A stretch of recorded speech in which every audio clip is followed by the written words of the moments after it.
மாண்புமிகு பேரவைத் தலைவர் அவர்களே,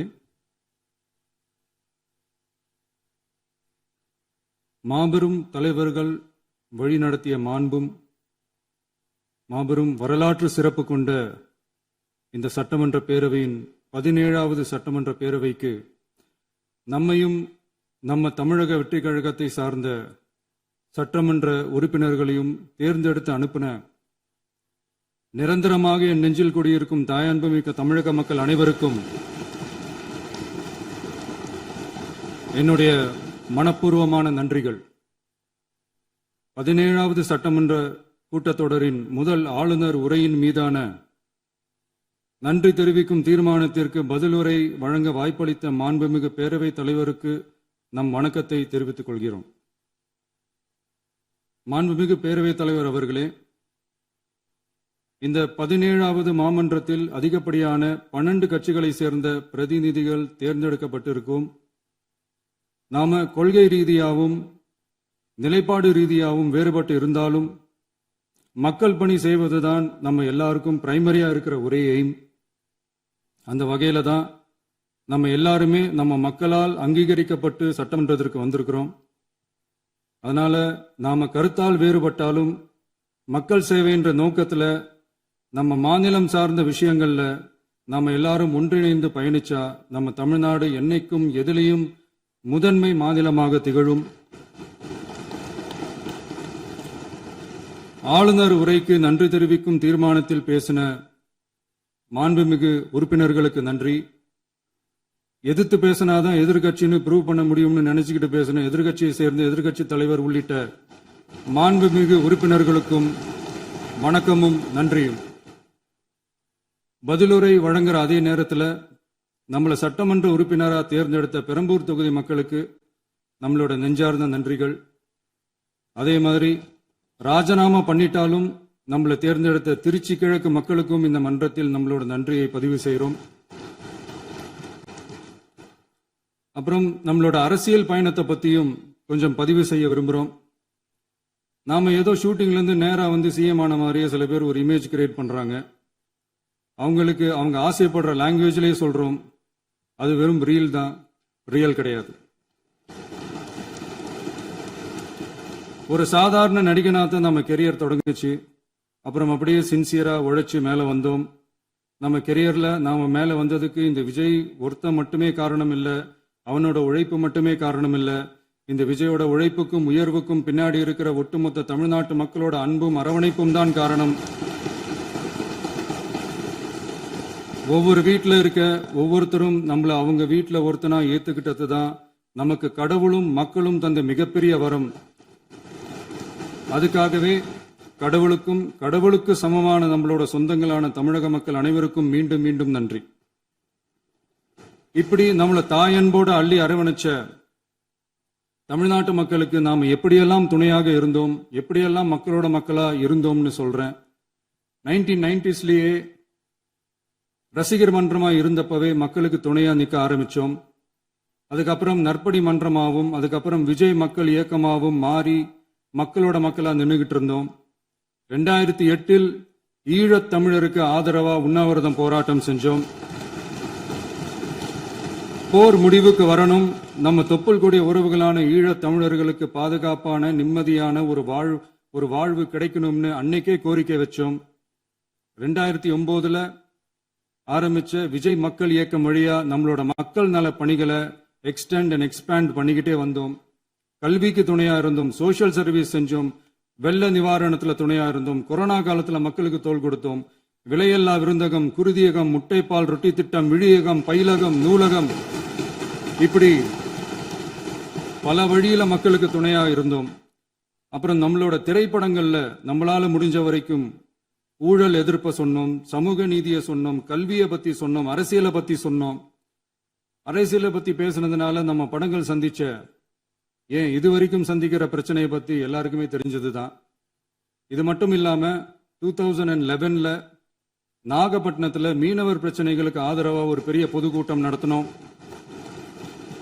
மீனவர்கள் மீதான தாக்குதலை கண்டிச்சு பேசி அதுல நம்மளோட எதிர்ப்பை பதிவு செஞ்சோம். 2017 ஜல்லிக்கட்டு போராட்டத்தில் தமிழர் பண்பாட்டு உரிமைக்கான நம்மளோட ஆதரவை தெரிவித்தோம். 2018 ஸ்டெர்லைட் போராட்டம் துப்பாக்கி சூட்ல பாதிக்கப்பட்ட நம்ம சொந்தங்களை நேர்ல சந்திச்சு ஆறுதல் சொன்னோம். 2021 உள்ளாட்சி தேர்தலில் விஜய் மக்கள் இயக்க வேட்பாளர்கள் போட்டியிட்டு ஜெயிச்சாங்க. கல்வி விருது விழா நடத்தி சிறந்த மதிப்பெண் பெற்ற மாணவ மாணவிகளுக்கு ஊக்கத்தொகையும் பரிசும் கொடுத்தோம். 2024 தமிழக வெற்றி கழகத்தை ஆரம்பிச்ச உடனேயே CAA-வை எதிர்த்து அறிக்கை விட்டோம். அரசியல் கட்சி ஆரம்பிச்சு விழுப்புரம் மாவட்டத்தில் விக்கிரவாண்டியில நம்மளோட முதல் மாநில மாநாட்டிய வெற்றி கொள்கை திருவிழாவை நடத்தினோம். தந்தை பெரியார், பெருந்தலைவர் காமராஜர், அண்ணல் அம்பேத்கர், வீரமங்கை வேலுநாச்சியார், மக்கள் சேவகர் அஞ்சலை அம்மாள்னு நம்மளோட 5 கொள்கை தலைவர்களை அறிவிச்சோம். இந்தியாவிலே 2 பெண் ஆளுமைகளை கொள்கை தலைவர்கள் அறிவிச்ச ஒரே கட்சி நம்ம டிவிக்கு மட்டும்தான் என்ற பெருமையோடு அறிவிச்சோம். பெரியார் சொன்ன மாதிரியே அவர் சொன்னதுல நமக்கு ஏற்புடையதை மட்டும் எடுத்துக்கிட்டோம். அவரோட கடவுள் மறுப்பு கொள்கையில நமக்கு உடன்பாடு இல்லைன்னு ஓப்பனா அறிவிச்சோம். நமக்கு கடவுள் நம்பிக்கை உண்டுன்னு அறிவிச்சோம். யாரோட நம்பிக்கைக்கும் நாம் எதிரானவங்க இல்லைன்னு தெளிவா அறிவிச்சோம். பெண் கல்வி, பெண்கள் முன்னேற்றம், சமூக சீர்திருத்தம், சமூக நீதி, இப்படி பெரியாரோட கருத்துக்களை நிறையவே ஏத்துக்கிட்டோம்னு அறிவிச்சோம். அண்ணல் அம்பேத்கரோட சம வாய்ப்பு, சமநீதி, சமத்துவத்தை ஃபாலோ பண்ணுவோம்னு அறிவிச்சோம்.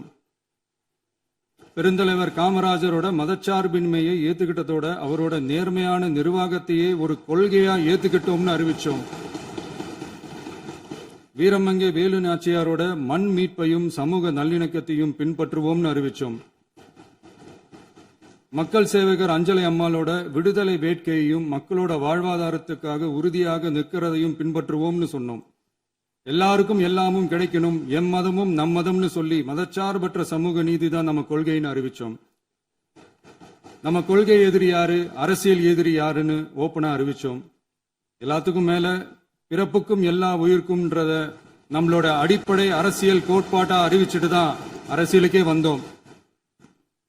நம்ம மதுரை மாநாட்டில் நம்மளோட தேர்தல் அரசியல் மற்றும் ஆட்சி அதிகார அரசியல் வழிகாட்டியா அறிஞர் அண்ணாவையும் புரட்சி தலைவர் எம்ஜிஆரையும் ஏத்துக்கிட்டதா அறிவிச்சோம். அப்புறம் இன்னனையும் நாம இங்க பதிவு செஞ்சே ஆகணும். எல்லாரும் கட்சி ஆரம்பிச்சுட்டு தான் ஒவ்வொரு வீட்டுக்குள்ளேயும் போவாங்க. ஆனா நாம ஒவ்வொரு வீட்டுக்குள்ளேயும் போனதுக்கு அப்புறம் தான் கட்சியவே ஆரம்பிச்சிருக்கிறோம். ஒவ்வொரு வீட்டுல ஒவ்வொருத்தரும் நம்மள அவங்க பிள்ளையா, மகனா, அண்ணனா, தம்பியா ஏத்துக்கிட்டதும் இயல்பா நடந்துச்சு. தமிழ்நாட்டு மக்களோட மனசுக்குள்ள போறதுக்கு நாம பட்ட பாடு நமக்கு மட்டும்தான் தெரியும். இதெல்லாம் புரிஞ்சாலும் புரியாத மாதிரி இருக்கிறவங்க தான் நம்மள நடிகன் என்று சொல்லியும் நம்ம கட்சிய நடிகன் கட்சின்னு சொல்லியும் சில நக்கல், நையாண்டி இதெல்லாம் பேசுவாங்க. அதை பத்தி நமக்கு கவலை இல்லைன்னு. இப்படி நம்ம அரசியல் பயணம் ரொம்ப டிரான்ஸ்பரண்டா தான் ஆரம்பிச்சிருக்கு. இந்த 2026 தேர்தலில் கூட்டணியே இல்லாமல் தனியா நின்னோம்.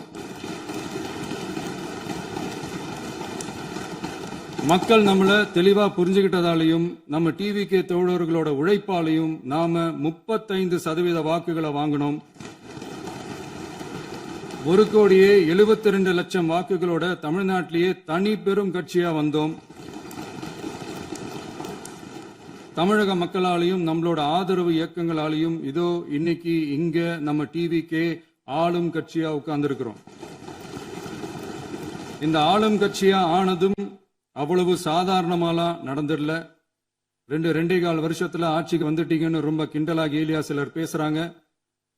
எங்களோட இந்த 2.25 வருஷ டிராவல்ல எவ்வளவு வலியும் வேதனையும் இருக்குது.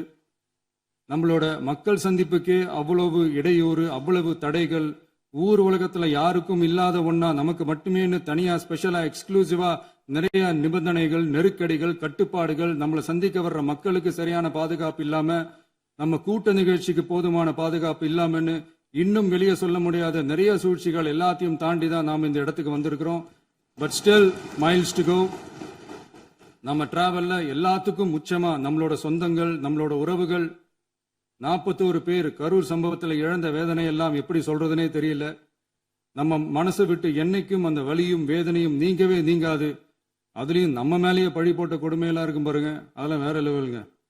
என்னத்துக்கு அப்படியெல்லாம் செஞ்சாங்கன்னு தெரியல. அரசியல்னா இப்படியெல்லாம் கொடூரமா இருக்கணுமா என்ன?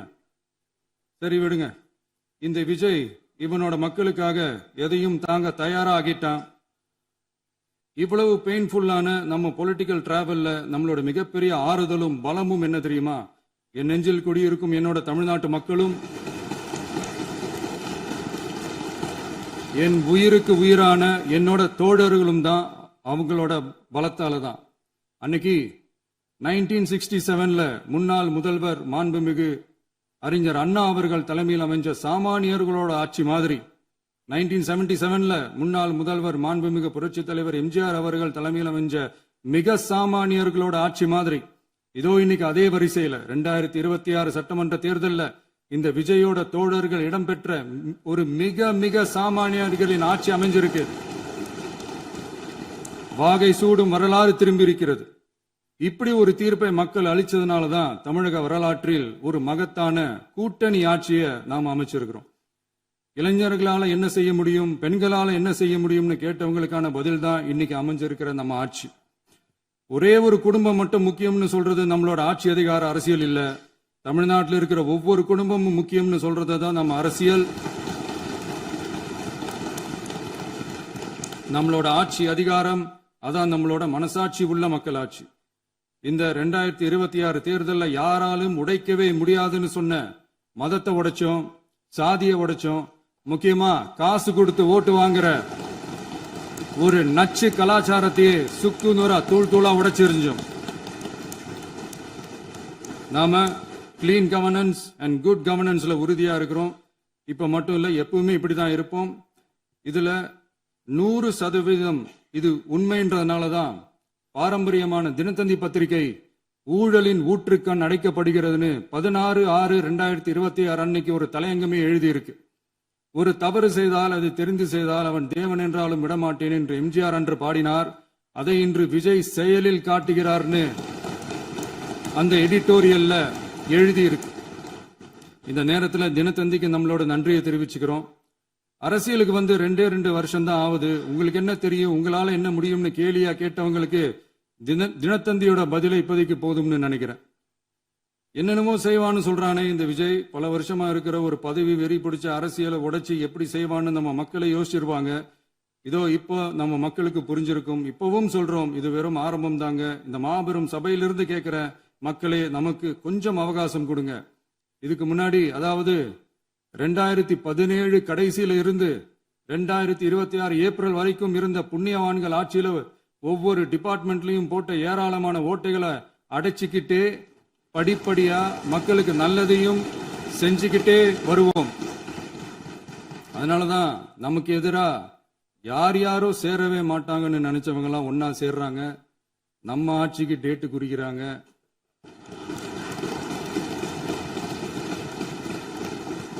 சரி, அவங்கள நம்ம மக்களே பார்த்துப்பாங்க, அதை விடுங்க. நாம ஆட்சிக்கு வந்து சரியா 40 நாள் ஆகுது. அதுக்குள்ள என்ன செஞ்சீங்கன்னு கேட்கிறாங்க. ஒரு லிஸ்ட் ஒன்னு சொல்றேன் கேளுங்க. பெண்கள் பாதுகாப்புக்காக சிங்கப்பெண் சிறப்பு படை, 200 யூனிட் வரை கட்டணமில்லா மின்சாரம், போதைப் பொருள் ஒழிப்புக்காக தனிப்படை, குறுவை நெல் சாகுபடியை ஊக்குவிப்பதற்காக 134.83 கோடி சிறப்பு தொகுப்பு திட்டம், வழிபாட்டு தலம், ஸ்கூல், பஸ் ஸ்டாண்டுன்னு அதுக்கு பக்கத்துல இருக்கிற 717 மதுபான கடைகள் மூடப்பட்டன.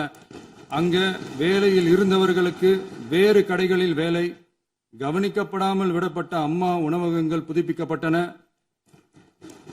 பத்திரப்பதிவு துறையில் பகல் கொள்ளைக்கு புல் ஸ்டாப் வைக்கப்பட்டுள்ளது. வருகையில்லா ஆவண பதிவு முறை கொண்டுவர உத்தேசிக்கப்பட்ட செயல்பாட்டில் உள்ளது. அரசு மற்றும் தனியார் மருத்துவமனையில் ஸ்கேன் மையங்களில் கருவுறுவதற்கு முன் மற்றும் பின் ஏற்படும் தவறுகளை கண்காணிக்கவும், மருத்துவ நிறுவனம் முறைப்படுத்தும் சட்ட விதிகள் பின்பற்றப்படுகிறதா என கண்காணிக்கவும், மருத்துவ மற்றும் ஊரக பணிகள் இயக்கத்தின் பயன்பாட்டிற்காக 40 புதிய வாகனங்கள் வழங்கப்பட்டுள்ளது. கூட்டுறவு வங்கியின் ஏழை எளிய மக்கள் வாங்கிய கடனுக்கு முதல் முத்தாய்ப்பாக ரூபாய் 2045 கோடி தள்ளுபடி வழங்கி ஆணையிடப்பட்டுள்ளது.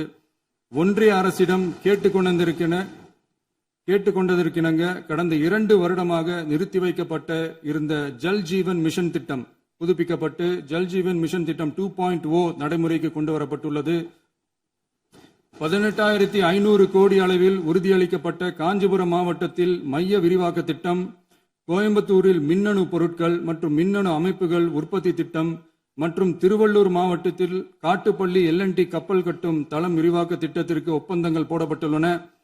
அனைத்து நிர்வாக நடவடிக்கைகளும் மின்னணு முறையில் மாற்றம் கொண்டு வர நடவடிக்கை எடுக்கப்பட்டு வருகிறது. சட்டவிரோத கல்குவாரி மற்றும் அனுமதியின்றி கனிமங்களை எடுத்துச் செல்வது தடுக்கப்பட்டுள்ளது. பல்வேறு குவாரிகள் சீல் வைக்கப்பட்டுள்ளன. கனிமங்களை கண்காணிப்பது, எல்லைகளை நிர்ணயிப்பது மற்றும் ஆளில்லா விமானம் மூலம் அளவீடு செய்வது போன்றவற்றை செயல்படுத்துவதற்கான பணிகள் மேற்கொள்ளப்பட்டு வருகின்றன.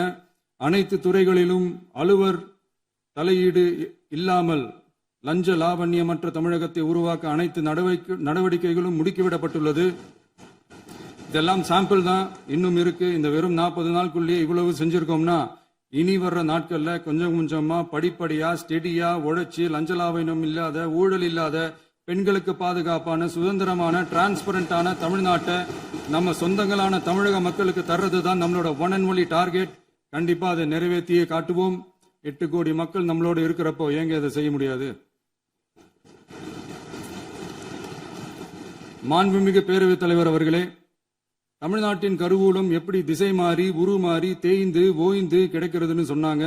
திசை மாறி உருமாறி தேய்ந்து ஓய்ந்துன்னு வசனம் மாதிரி ரைமிங்கா இல்லாம வளமான இலக்கியமா இதே சபையில பேசினவங்களோட திறமையான ஆட்சியில நடந்த நிதி மேலாண்மையை பத்தி வெள்ளை அறிக்கையா வெளியிட்டோம். வெள்ளை அறிக்கை வந்ததிலிருந்தே கண்ணை கட்டுதுங்க. அந்த காலத்துலதான் பிள்ளையோ பிள்ளை, தொல்லையோ தொல்லைன்னு சொன்னாங்க.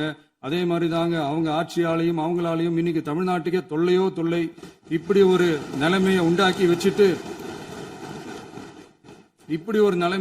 வச்சுட்டு இவங்க சொல்றாங்க நமக்கு ஆட்சி செய்ய தெரியாதுன்னு. நம்ம அமைச்சர்களுக்கும் நம்ம சட்டமன்ற உறுப்பினர்களுக்கும் ஒன்னும் தெரியாதுன்னு. ஆமாங்க, எங்களுக்கு தெரியாதுதான். எங்க சட்டமன்ற உறுப்பினர்களுக்கும் அமைச்சர்களுக்கும் மக்கள் பணி செய்ய தெரிஞ்ச அளவுக்கு மக்கள் பணத்தை சுருட்ட தெரியாதுதான்.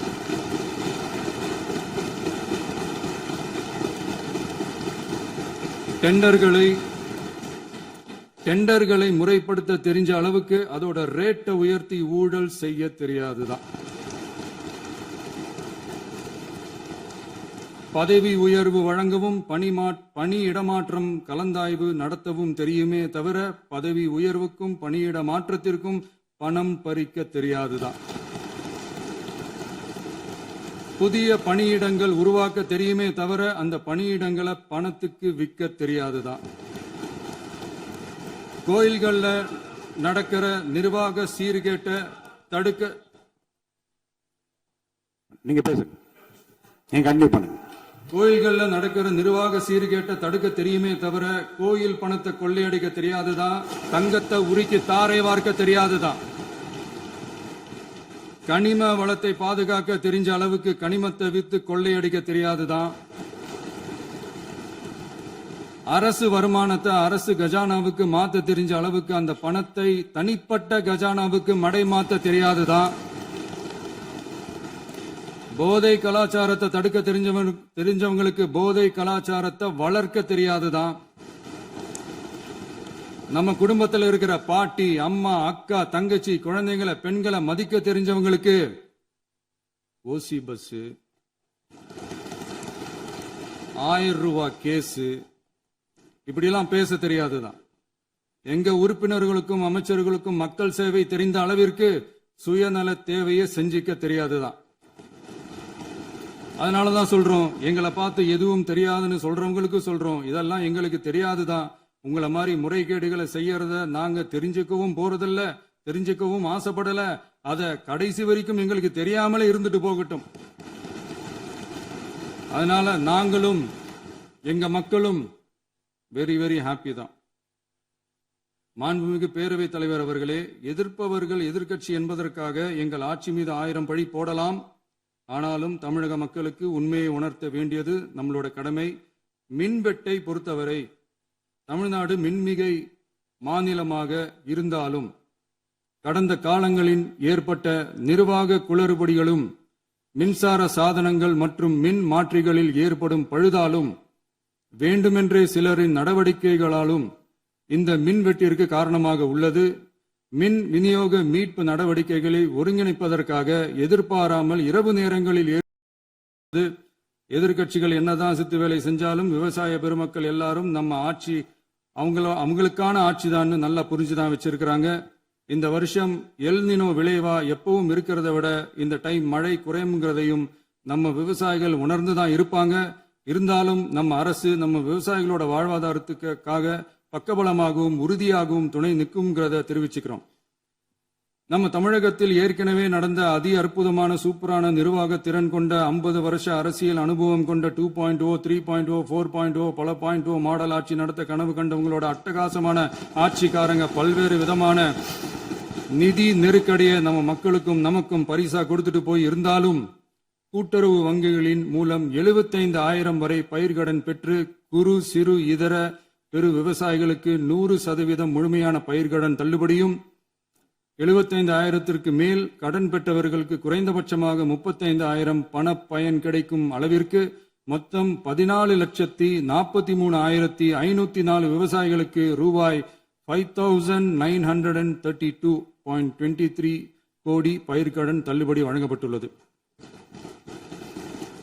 மாண்புமிகு பேரவைத் தலைவர் அவர்களே, நாம ஒன்றியத்தில் கூட்டுறவு கூட்டாட்சி, மாநிலத்தில் சுயாட்சி என்ற கொள்கையை கொண்டவங்க தான் ஏற்கனவே அறிவிச்சிருக்கிறோம்.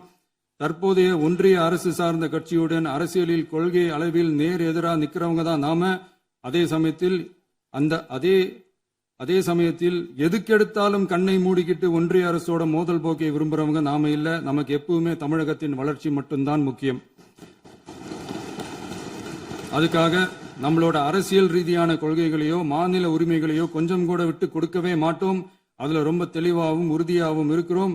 இனியும் இப்படித்தான் இருப்போம். அதுல ஒருபோதும் மாற்றமே இருக்காது. அதனால இதுல யாரு திசை திருப்ப வேலையில் ஈடுபட்டாலும் அவங்க எல்லாரும் மக்கள் மத்தியில் தோற்பது உறுதி. எனவே நம்ம மக்களுக்கோ சிறுபான்மை சகோதரர்களுக்கோ நம்ம ஆதரவு இயக்கங்களுக்கோ எந்தவித சந்தேகமும் வேண்டாம். நாம் யாரோட டீமும் இல்ல. நாம எப்பவுமே பியூரான பீப்புள்ஸ் டீம்.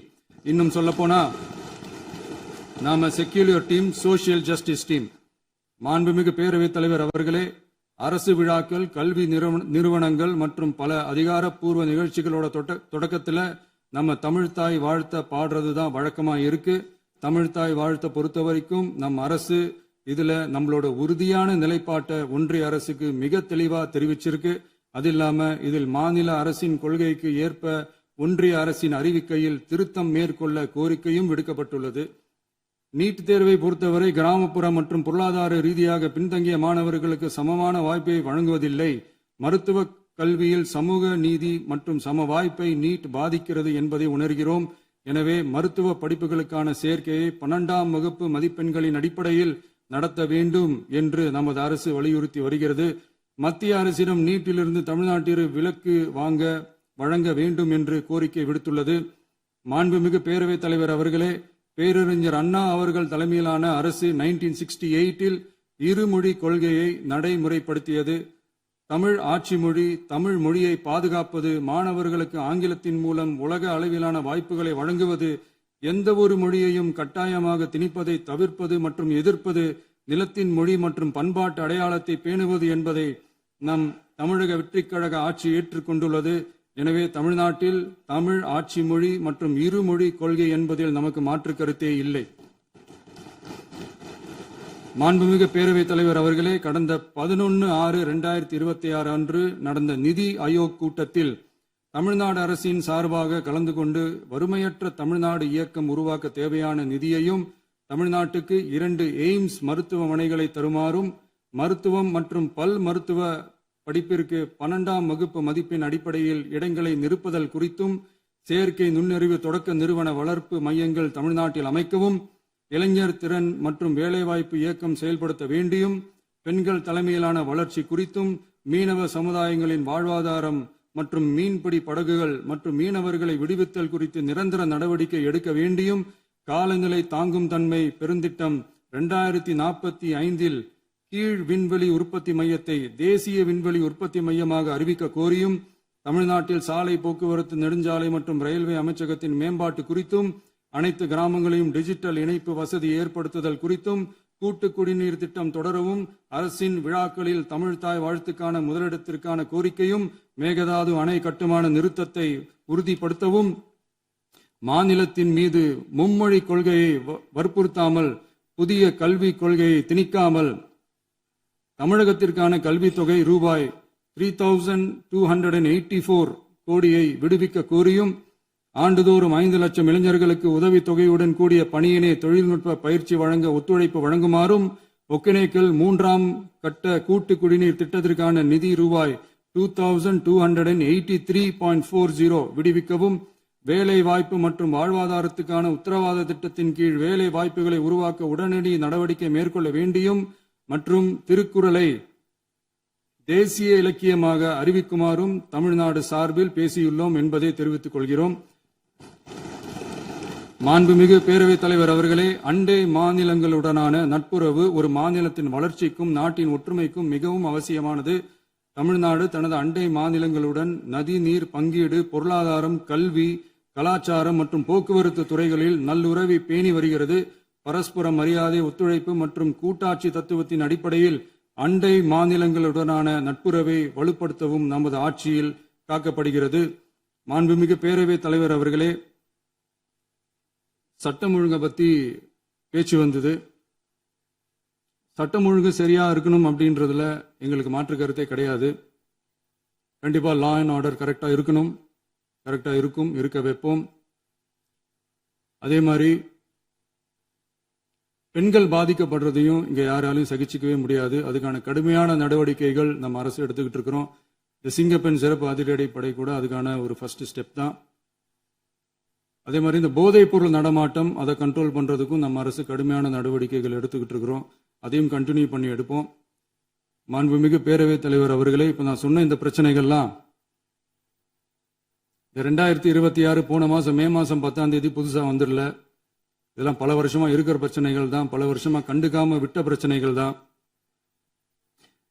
இன்னைக்கு எதிர்கட்சிக்காரங்க அதை பத்தி கேட்கும் போது எனக்கு அது அக்கறையா தெரியல, அவதூறு அரசியலா தான் தெரியுது, பழி போடுற அரசியலா தான் தெரியுது. இப்படி அவதூறு பழி போடுறவங்கள பார்த்து ஒன்னே ஒண்ணுதான் கேட்கணும்னு தோணுது. கடந்த 9-10 மாசமா நம்ம ஸ்டேட்ல சட்டம் ஒழுங்கு டிஜிபியே இல்ல. சட்டம் ஒழுங்கு டிஜிபியை போடுங்கன்னு சொல்லி எல்லாம் ஓஞ்சி போயிட்டோம். போன ஆட்சியில நடந்ததுக்கெல்லாம் இப்பதான் விடையே கண்டுபிடிக்கிறோம் நம்ம ஆட்சியில்.